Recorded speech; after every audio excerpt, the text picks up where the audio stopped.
Polres Nagan Raya mengamankan 2 orang pengedar narkoba jenis ganja yang berasal dari Aceh Barat dan Nagan Raya di kawasan Kude Semut, Kecamatan Butung, Nagan Raya.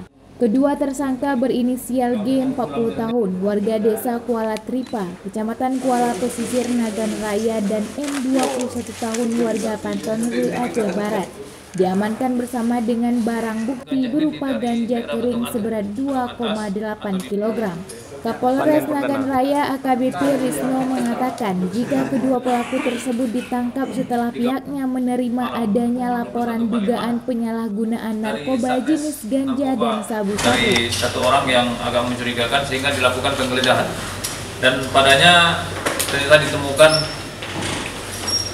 0,2 gram satu saset kecil sabu dengan tersangka M alias T.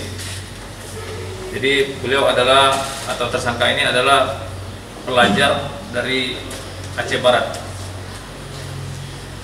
Terhadap tersangka M alias T itu dikenakan pasal 114 ayat 1 junto 112 ayat 1 junto pasal 127 ayat 1 huruf A Undang-Undang Nomor 35 Tahun 2009 tentang narkotika, sehingga langsung kita lakukan proses untuk penyidikan dan dilakukan penahanan. Ancaman berapa tahun, Pak? Ancamannya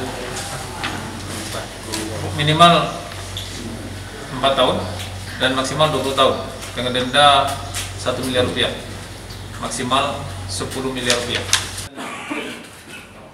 Di Kampung Pulau.